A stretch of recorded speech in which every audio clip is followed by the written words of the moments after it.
The A-League Men's 2024-25 season is almost here, and in today's video, we are going to go through all 13 A-League Men's teams and predict their starting lineup. Some of these are based off sides that we've seen during pre-season. Obviously, the likes of Mariners and Sydney FC have already featured in the Asian Champions League Elite and 2 respectively, and also the Australia Cup as well. Plenty of new signings across all 13 A-League clubs, and would love to get your thoughts in the comments. How do you want to see your team line up for this season? Let's start off with Adelaide United, of course, alphabetical order. For the Reds, a few new signings in the lineup. You can see in the back line there, Bart Vreen starting at the back. Now, should note as well that these starting 11s aren't necessarily maybe the starting 11s we'll see round one, the strongest starting lineup if there were no injuries. Bart Vreen's unfortunately has struggled with injury through Adelaide's Australia Cup run where they got to the semi-finals. We could see Dylan Parias play at right back. It's not a position he's played too often through his A-League career. Again, Jordan Elsey returning to the club as well, and new signing Ben Falami, recently arriving from Melbourne Victory, could potentially have a starting position in this Adelaide lineup. And I would expect Luka Jovanovic to be that starting striker for the Reds, starting ahead of new signing Archie Goodwin. Obviously, we're all very curious to see how Auckland FC line up for their inaugural campaign, and this is what we may see from the New Zealand club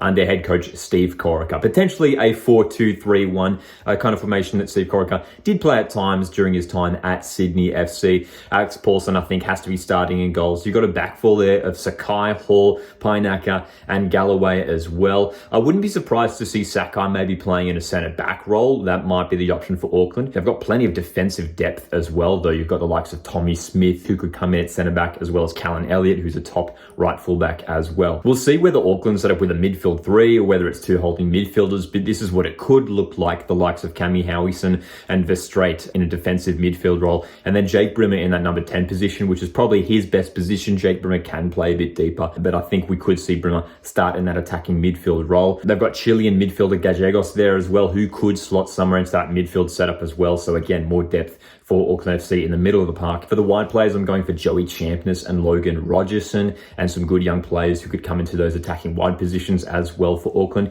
And Guillermo May, I think, will be the striker for Auckland FC. Max Mata could also come in that position as well. I think we can expect Brisbane Roar to set up in a 4-2-3-1 formation this season, as they did for much of last season under Rupen Zadkovic. Few new signings across the side too. Macklin Freak in goals as he was last season, but new signings Van der Sar for Kranis, Warland in that back line. Burkirall has been featuring at left back during pre-season, but of course could easily see Corey Brown slot into there as well.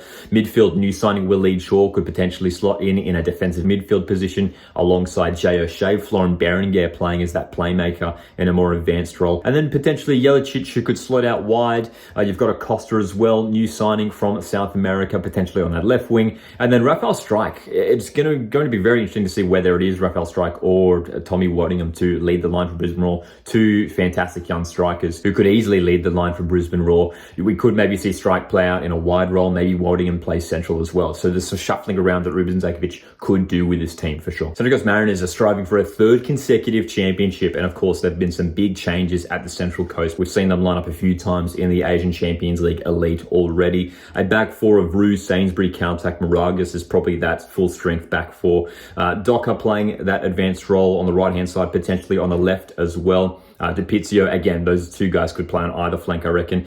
McCalmont and Tapp, I think, will be the starting midfield duo for the Mariners. And Edmondson and Qual starting up top. We did see in their Australia Cup game, DePizio starting in that forward role alongside Qual as well. So, again, some options for Mark Jackson there in terms of whether he goes for those 2 out-and-out strikers like Edmondson and Qual, or potentially bringing someone like DePizio. Of course, you've got guys like Christian Theoharis and Will Wilson who can come into those wide positions as well. Macarthur FC, again, another pretty easy team to predict. The winners of the Australia Cup had a fantastic run, and they built a really solid team with good depth as well. But for their starting 11, I think we will expect Kurto, Adamson, Uskok, Yeoman, and Vujica as that defensive setup. Dino Aslanigic will be interesting to see whether he does, come in to replace one of those central defenders. In midfield, Bratton and Holman, I think those are the 2 guys you could go for in the centre of the park. Danny De Silva, if he's injury-free, could be starting in that number 10 role. I've got Economides and Yakalish as the 2 wingers. Wouldn't be surprised to see Jedru getting some good good minutes from the start as well at the Bulls this season. And of course, has to be Valerie Germain starting up top, but you've got a really good backup option in Harrison Sawyer as well. Melbourne City, another one of these teams who have had some major departures, but you've got Nathaniel Atkinson, Socceroo right back, returning to the side.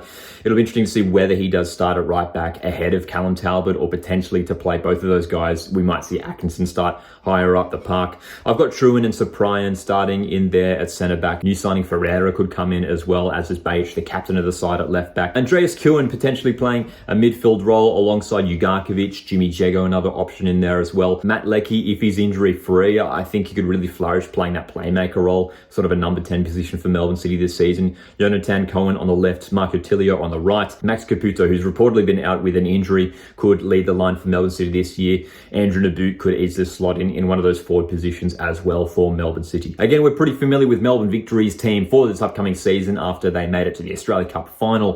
4-2-3-1 setup for Patrick Isnorbo this season. Jack Duncan in goals, but of course we're expecting Mitch Langerak to jump into that starting goalkeeper position when he does arrive in January. Guerrier, Hamill, Miranda and Boss, that back four. I think we can expect Casey Boss to be that starting left back for Victory this season ahead of the experienced Adama Traore. Teague and Valadon looks like the preferred defensive midfield option. You, of course, have got Zinedine Machash playing that playmaker role. The wide players, the two Socceroos in Nishan Velupile and Daniel Arzani, both of those guys could play on either flank. And Nikos Virgos, he's been getting the start ahead of Bruno Fornaroli in the Australia Cup, and that looks like that might be the way for things Victory going forward for this upcoming season. So it's something that I've said a lot over pre-season, that Melbourne Victory, I think, have built the strongest squad depth. When you think of the players on the bench, we've mentioned Fornaroli, but they've also got Jing Reese who can come on, Fabian Monge, Adama Traore, Rena Piscopo as well. They've recently signed new Brazilian winger Santos. So many options at Patrick Isnorbo's disposal for this season, which I think is a big reason why we can expect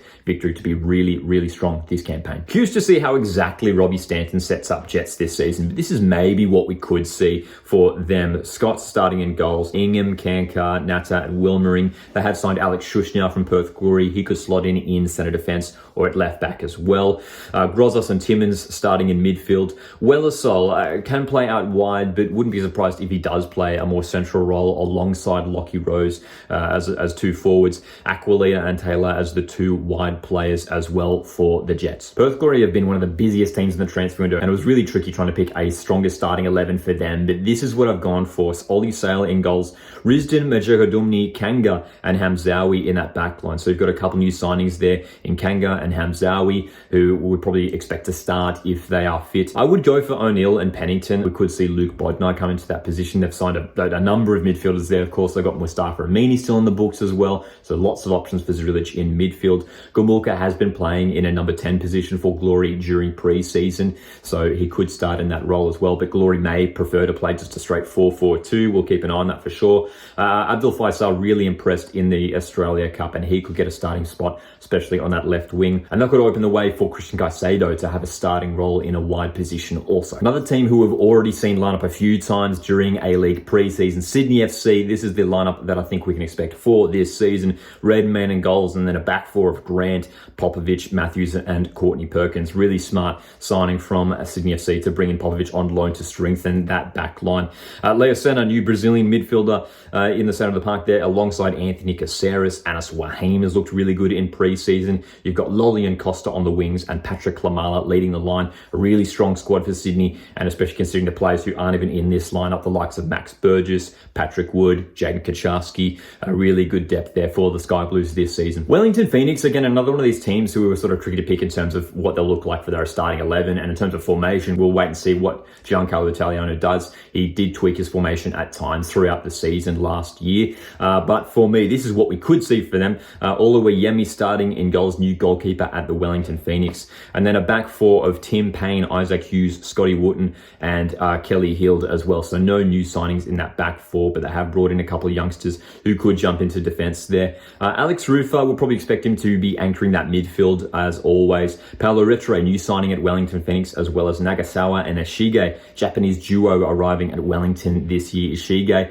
a very versatile player, can play a variety of positions. We could potentially see him play on that left-hand side, where where we did see Ben Old or Božidar Krajev play a lot during last season. Costa Barbarousse is probably to lead the line once again for Wellington this year, and Marco Rojas, if he's fit, I think we'll see him starting in that wide role as well for Wellington. A lot of excitement around Western Sydney Wanderers for this upcoming campaign, obviously with the signing of Juan Mata, and hopefully he does stay injury free and has a fantastic season in a playmaker position. And then you can see the support that he has around him there with the likes of Priestman, Brillante in midfield, Milanovic and Krajev potentially playing those wide positions, and then through the middle up top, Brandon Borello, Marcus Antonsen and Zach Sapsford. Couple good options there for that striker position ahead of Mata. And you've got that back four there, Clisby, Bonatig, Jeon Tae-wook, new signing, South Korean defender, and Aiden Simmons at right back. And then Western United, a lot of their business in the transfer window has been signing lots of young players, especially promoting guys from the academy. The one notable signing to keep an eye on is Hiroshi Uzuki, who surely should be starting for Western United up top for them this season. But you look across this setup here, potentially a 4-4-2 for John Aloisi once again. Garuccio, Donachie, Imai in that back line. New signing Tate Russell arriving from Western Sydney Wanderers, expecting him to start at right back. Across midfield as well, it's a similar looking setup as last season. Danzaki, Pasquale, Thurgate, Grimaldi, and then Ibusuki and Botic to lead the line. But so many youngsters there, as mentioned, who could slot into this team. Of course, Daniel Pena's the big departure there. They haven't really signed sort of a playmaker like Daniel Pena, so it might just be this straight 4-4-2 formation for John Aloisi's team this season. Certainly keep an eye on some of those young guys to come through and potentially have a breakout season at Western United this year. So there's a look at every A-League team's possible starting 11 for this upcoming season. What do you want to see from your team's starting lineup for this campaign? Let me know in the comments. Make sure to stay subscribed here to the channel for plenty of A-League content throughout the upcoming season. My name's Lockie. This is Coastward Football. Hit the like button on the way out, and I'll see you in the next one.